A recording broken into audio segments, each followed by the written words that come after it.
Hi, and welcome to the Royal Society, or welcome back if you're not new. If you're new, though, you would know that I'm Sumaya and I live in Sweden. The other host of this channel is Sunny Maria, and she lives in Paris, France. But I've realized we've never made anything to embrace that fact. So here's my video on my favorite Scandinavian books. However, not Nordic books, so we're excluding Finland and Iceland. If you thought Finland and Iceland were a part of Scandinavia, time to work on that geography.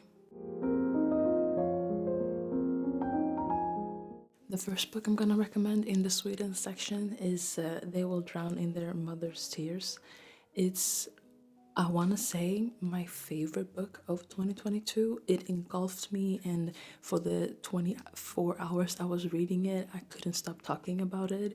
And it's the book that we are reading in my book club, and I can't wait to gush about it to people who have actually read it. Augustpriset, which this book won in 2017, is the most highly regarded literary prize in Sweden, excluding the Nobel Prize, but Augustpriset is just for Swedish books. Anyway, to describe this book, I went to the synopsis.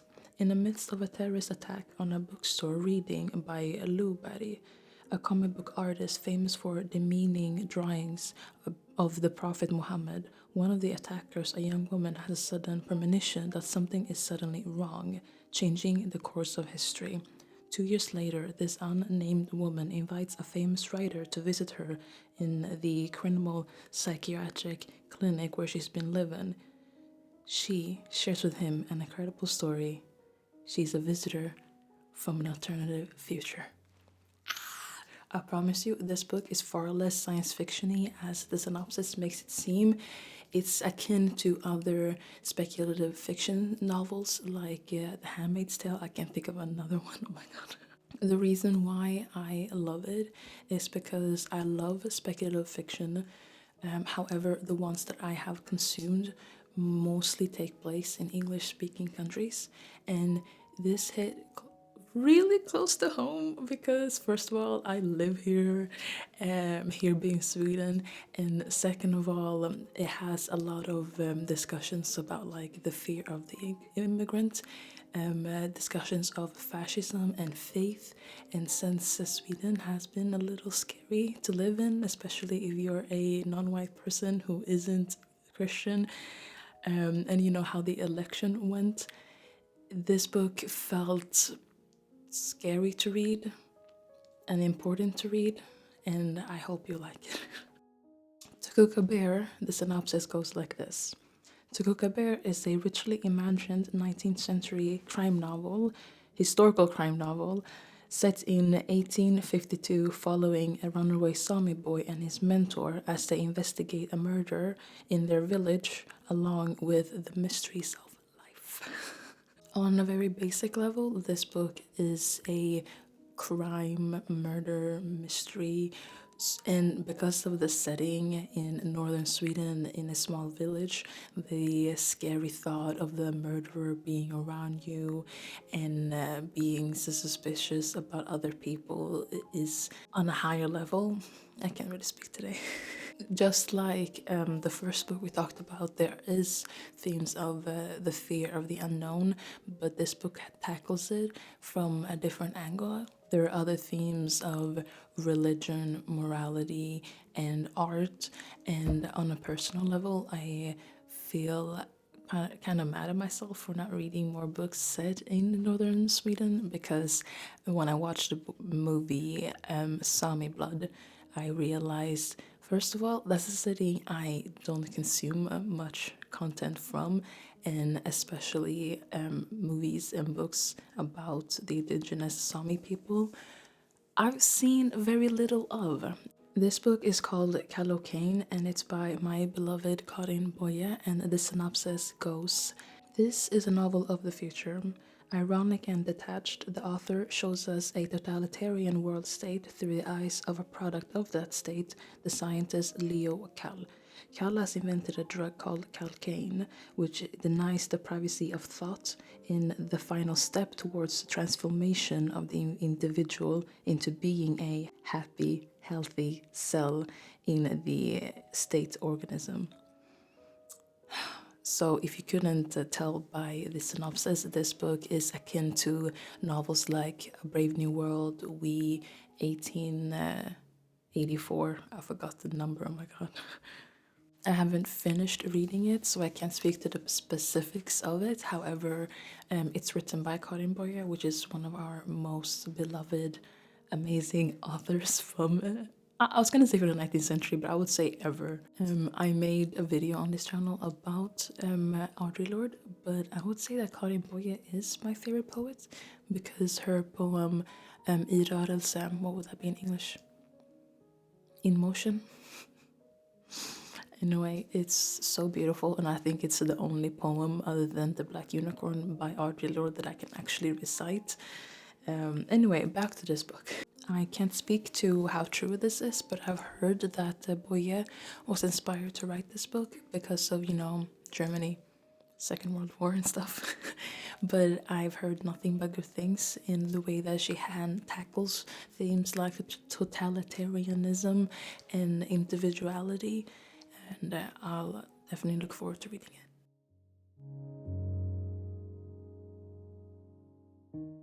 In this Denmark section, I'm only gonna mention two books, well, one trilogy and another book, because I think that'll be fairer. But let's start to talk about the Copenhagen trilogy. If you watched the show Conversation with Friends, like I did, you would have spotted it, and it was really interesting because I was reading it at the same time as I was watching the show, and just seeing the cover of the book that I was reading on my screen. That was scary. Not scary, I'm being overly dramatic, my god. In my notes, I wrote that this book is about growing up working class in a neighborhood in Copenhagen, about the search for freedom and artistic fulfillment as a woman in the early 20th century, and also about the love for books and writing. Oh my gosh. So obviously, this book was written specifically for me and nobody else. Because I have two things to say about this trilogy. First of all, because of this gender bending, almost memoir esque style, it is a really interesting way to get to know the writer themselves, and also it's weirdly inspiring to read about a misfit child who really dreams and wants to become a poet, kind of like a different child I have in mind. I don't know. You can't possibly talk about Danish writers without saying Tuve's name in the next breath. And I'm happy that I finally got to her work, and I'll definitely read all of Tuve's back catalog, as you should too. One of Us is Sleeping is a divisive book, to say the least. The synopsis goes like this. As she returns home to visit her mother, who's dying of cancer, the narrator recounts a brief, intense love affair, as well as the grief and disillusionment that followed in the end. I think that's the only thing you really need to know about this book. It's Let's go talk about why it's divisive. It's divisive in the sense that if you love it, it's the best book you've ever written, ever read.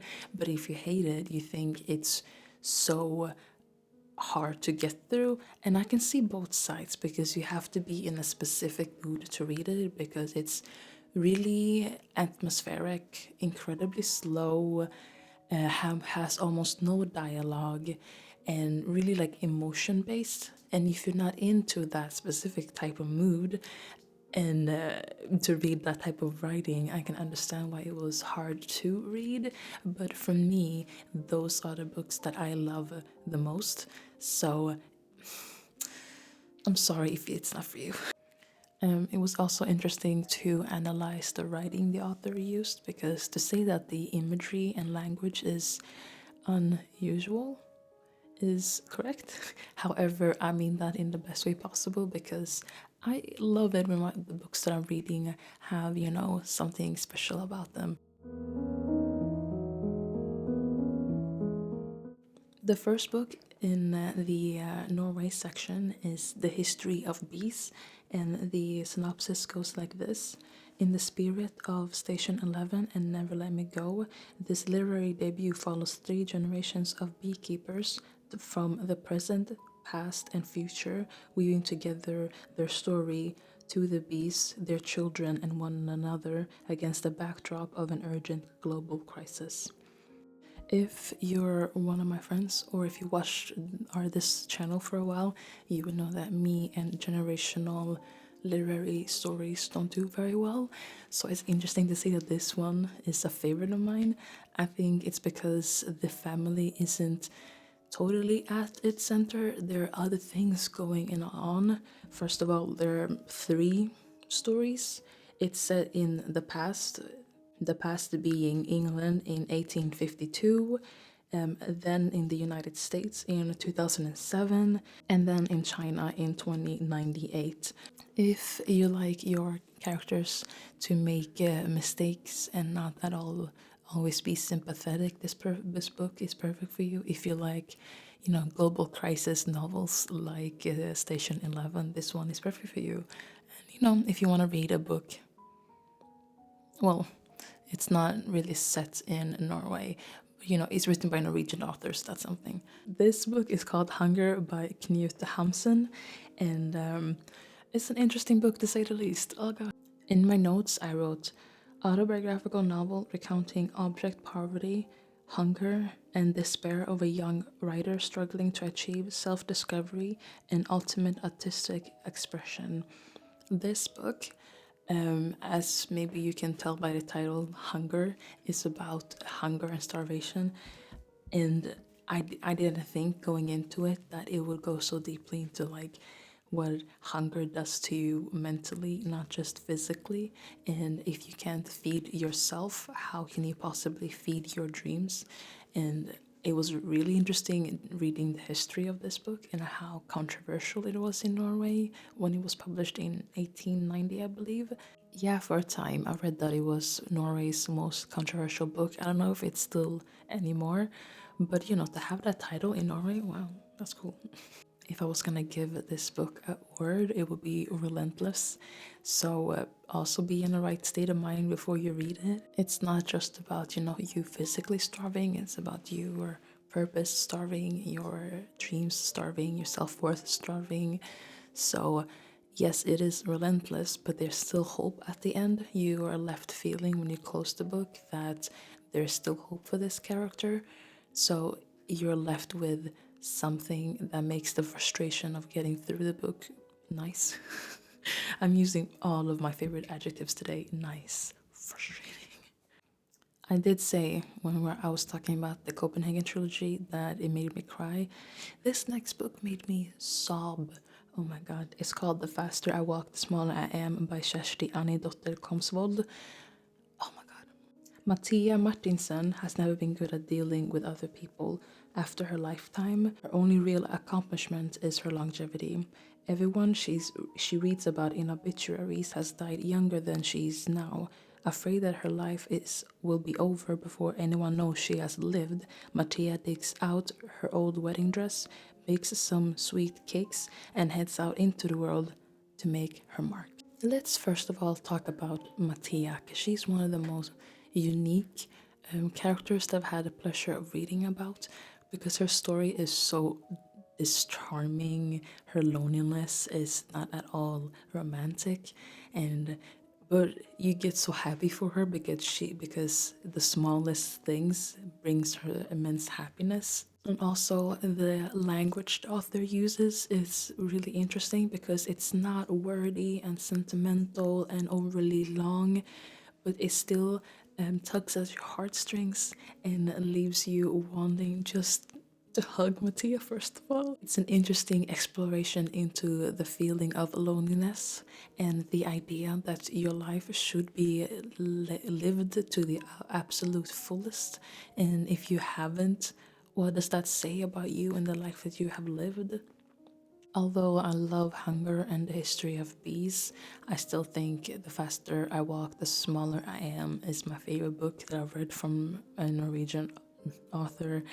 Oh my god, there still hasn't been any other book that has topped it. I think maybe because of Mattia's age, the theme of loneliness was maybe easier to delve into. Anyway, that was my book recommendation video. Tell me if you like the format of me reading a synopsis and then talking about it, because I've noticed in the past making recommendation videos, just describing the book was harder for me than to just talk about it. That's all I have for you today.